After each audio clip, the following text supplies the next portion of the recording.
One player on every Champions League winning squad knows the truth that nobody says out loud. They barely played. They made mistakes that cost their team goals. Some got told by their own president to leave the club.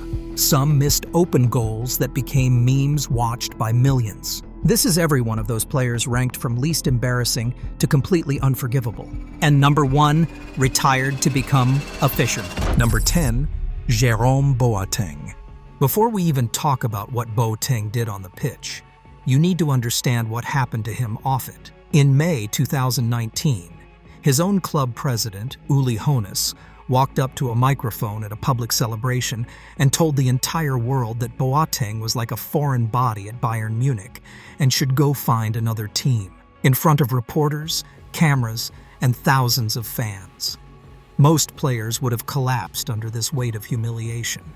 Boateng refused. He spent that winter working privately with trainers, rebuilding everything from the ground up, and when Hansi Flick handed him his place back, he played in the 7-2 destruction of Tottenham, the historic 8-2 annihilation of Barcelona, and started the final against PSG before going off injured in the 25th minute. Bayern won 1-0, and Boateng became a Champions League winner for the second time. His season average of 6.8 makes him the least bad player on this entire list, which says more about Bayern's ridiculous squad depth than anything else. But from here, every player gets noticeably worse. Number 9, Calvin Phillips. Phillips was England's Player of the Year. He was the heartbeat of one of the most exciting Leeds United sides in decades. He was described by Guardiola himself as one of the most promising defensive midfielders of his generation. City paid £42 million to bring him in during the summer of 2022, and everything felt like the beginning of something special. Then Guardiola stood at a press conference and announced to the entire world that his newest signing was not injured. He had simply arrived overweight. Phillips later clarified that the difference was 1.5 kilograms. A shoulder injury cost him the early months, and when he finally played, the tactical system swallowed him whole.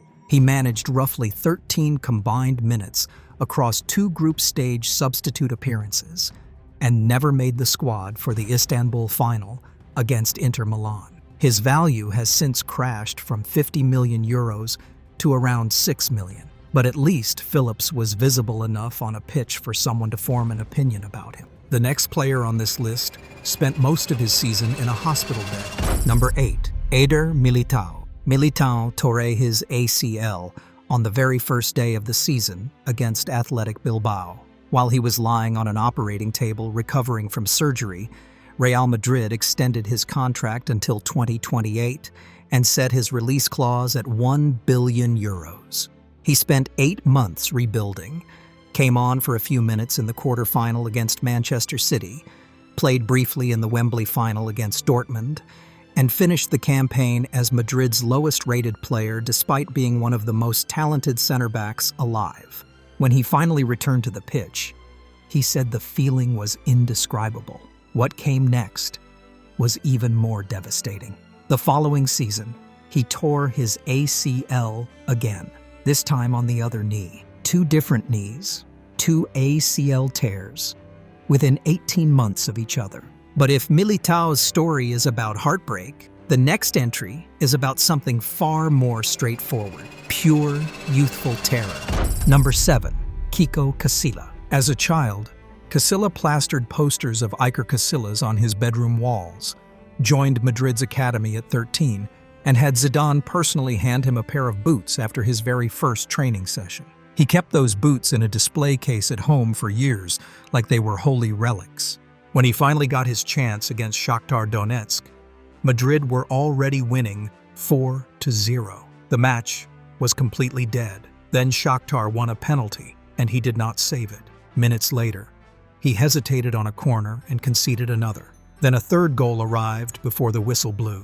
3 goals, 0 saves, a rating of 5.9 on the night. His second appearance came against Malmö in an 8-0 win, where he was essentially a tourist. His combined average was 6.6, and he collected 3 Champions League medals across 4 seasons at the club while barely featuring. He retired in 2023, And the boots are probably still in that display case somewhere. The next goalkeeper on this list spent far more money to achieve almost exactly the same outcome. Number 6.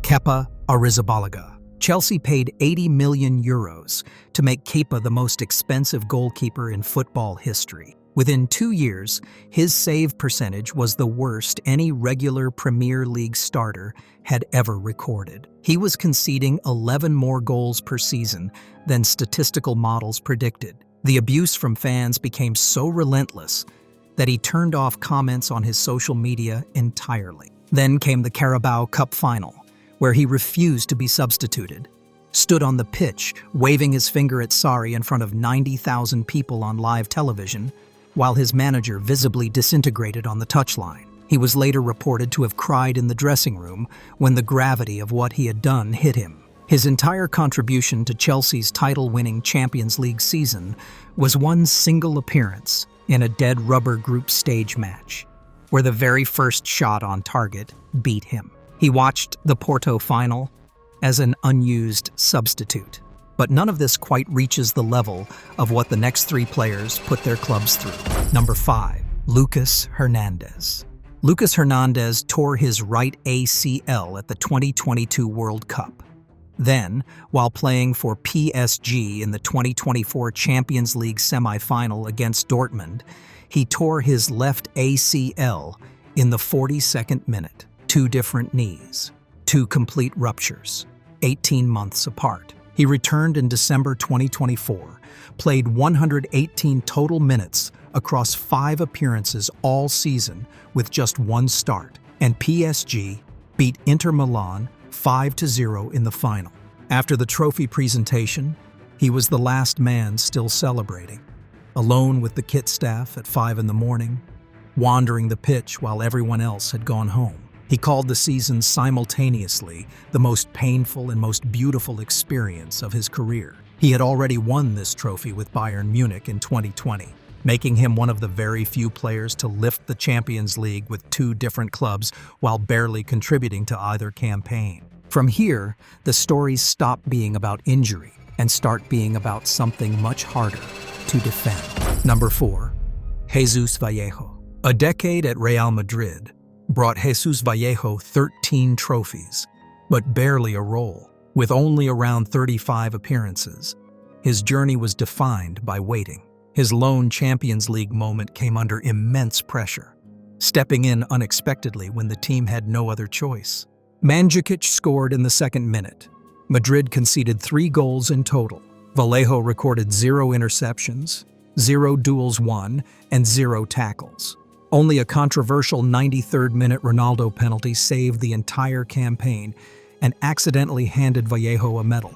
When he finally left in 2025, the club preferred a 19-year-old academy product over him during the worst defensive injury crisis in recent memory. He eventually signed for 2nd Division Albacete, where the club put his face on billboards across the city like he was a superstar arriving home. In a way, that says everything. But Vallejo at 6.3 is still better than the next man, who became famous not for what he did, but for what he spectacularly failed to do.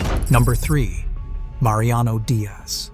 Real Madrid gave Mariano the number 7 shirt, Cristiano Ronaldo's shirt, the most iconic number at the most successful club in Champions League history. Mariano had scored 21 goals at Lyon the season before, and everything pointed towards something exciting. His defining moment came against Inter Milan, when Carvajal kept a ball alive near the byline, slid it perfectly into Mariano's path, and left him completely alone, facing an empty goal with the goalkeeper out of position. Mariano ran toward it, planted his foot, and somehow tripped over himself. The ball rolled harmlessly back to the goalkeeper. The clip went viral within hours.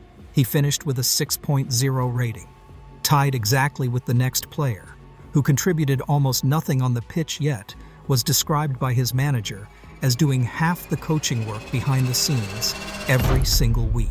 Number 2.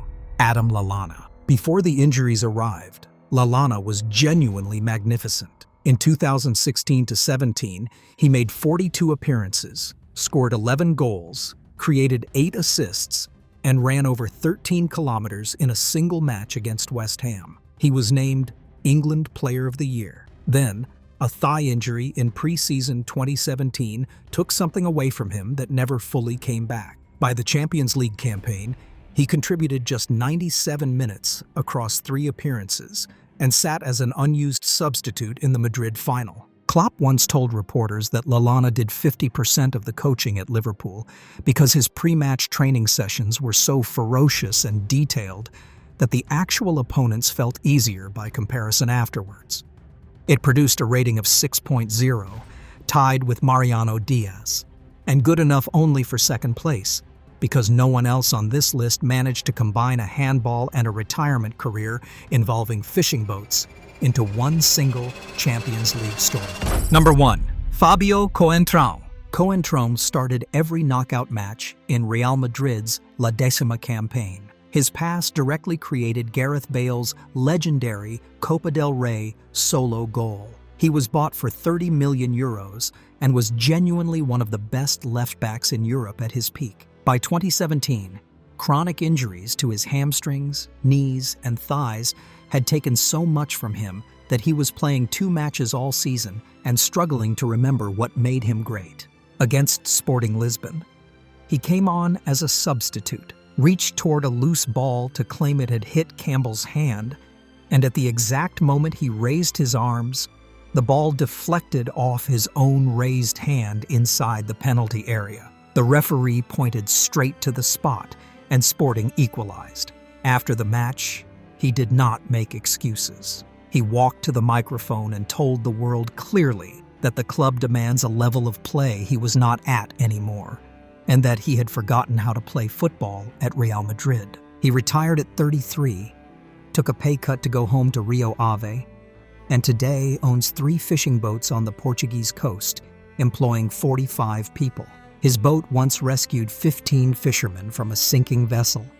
The man who cost €30 million now saves lives for a living, holds the lowest rating of any Champions League winner in the last decade at 5.8, and is genuinely at peace with all of it. Which one of these surprised you? Share in the comments below.